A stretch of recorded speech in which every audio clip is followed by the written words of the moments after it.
concertation dans un projet d'architecte, ça a rarement lieu de façon très réussie et très efficace. Je crois que ça a déjà été évoqué par, je ne sais plus qui, mais par plusieurs personnes. Le problème du délai était tel que, effectivement, il y a eu des tentatives de réunion avec les enseignants au début de nos études, qui étaient intéressantes, mais tout le monde était un peu perdu, les enseignants et nous-mêmes d'ailleurs, les différents intervenants. Et puis, petit à petit, nous avons abandonné ces réunions, qui ont peut-être continué sans nous d'ailleurs, c'était très bien aussi, c'est mieux même. Et nous avons abandonné parce qu'il y avait toujours ce problème de délai très court pour la remise des documents, des études. Alors ensuite, avec M. Gisnorwitz et François Lombard, on a eu des conversations et des échanges très fructueux. Est-ce que de votre côté, Gisnorwitz, est-ce qu'il y a eu une continuité avec entre la programmation et les enseignants, entre la programmation et les différents intéressés par cette nouvelle méthode pédagogique? Ça, on n'a pas trop su parce que nous étions ensevelis par le travail qui était imposé par le délai. Nous, on a pris le relais des rapports avec l'inspection et les enseignants. Oui. Et ensuite, alors, le programme était, comme vous l'avez montré ce matin, extrêmement ouvert quant aux potentialités architecturales, sans contrainte aucune.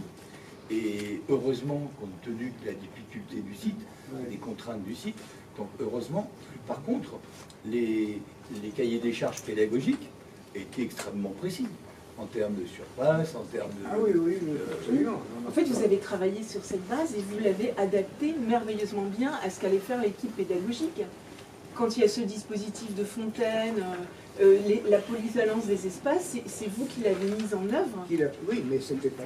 On a vu qu'il l'avait programmé, bien sûr. Non, mais moi je pense que le travail participatif, il s'est fait en amont avec les enseignants. Elle le dit, Edith Ojam, ça a été très rapide, ils ont testé ça dans l'ancienne école, mais c'est vous qui avez interprété, en tant qu'architecte, et magnifiquement bien dans l'espace, ces volontés pédagogiques.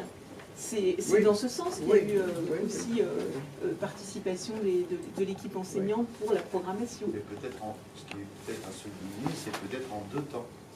Oui, bien sûr, oui. Mais de toute façon, tout est très rapide, parce que le permis de construire, il se dépose hyper rapidement. Enfin, il y a quoi? Il y a quelques mois. Oui, quelques mois. Mais ça, le terrain, moi ce que je voulais dire, c'est que le terrain a été vraiment préparé pédagogiquement, avec la bienveillance. Et je pense que l'équipe de Beaubourg, de Bordaz, a joué un rôle énorme, y compris. Parce que la réduction, en fait, des surfaces de classe, puisque c'était à air ouvert, elle permettait des équipements. Comme la bibliothèque, aucune école aujourd'hui n'a une telle surface de bibliothèque. Et c'était pareil aussi, ça permettait de faire venir des équipements dans les programmes. Et c'est pareil pour le sport et les activités. Il y avait la danse rythmique dans vos plans. Il y a une salle rythmique, etc. Donc il y a ces plus-là. Les surfaces gagnées, c'est essentiellement les circulations. Parce qu'il n'y a pas de couloir. Ou la rampe extérieure. Voilà. Et donc les surfaces gagnées... Il est économique ce bâtiment parce que en fait on n'a pas besoin d'isoler la rampe extérieure et donc on gagne beaucoup de surface couverte. Oui, peut-être. La rampe elle-même a coûté un peu cher. Mais elle ne se chauffe pas, par exemple. Non, elle n'a pas besoin de la chauffer. Le souvenir que j'ai de cette période, c'est une charrette permanente. Oui, ça, bien sûr, il y a eu des échanges avec les enseignants, il y a eu des échanges avec M. Huberschlag et M. Prieur, mais ce qui était essentiel pour M. Bordaz, c'est que l'école ouvre à la date qu'il avait indiquée. Ça, le reste s'écartait. Mais il y a eu effectivement des réunions avec l'équipe de gens. Et vous aussi, vous avez fait un voyage, non ? Vous avez participé au voyage en Angleterre, voilà.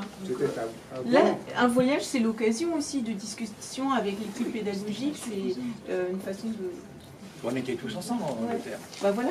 Donc ça, pour moi, c'est l'architecture participative aussi, parce qu'il se passe beaucoup de choses en voyant ensemble les mêmes références. Oui, mais je dirais que c'est maintenant, en réfléchissant à tout ça, mais sur le moment, en Angleterre, on voyait des écoles à air ouvertes, des gens qui parlaient anglais, on essayait de comprendre.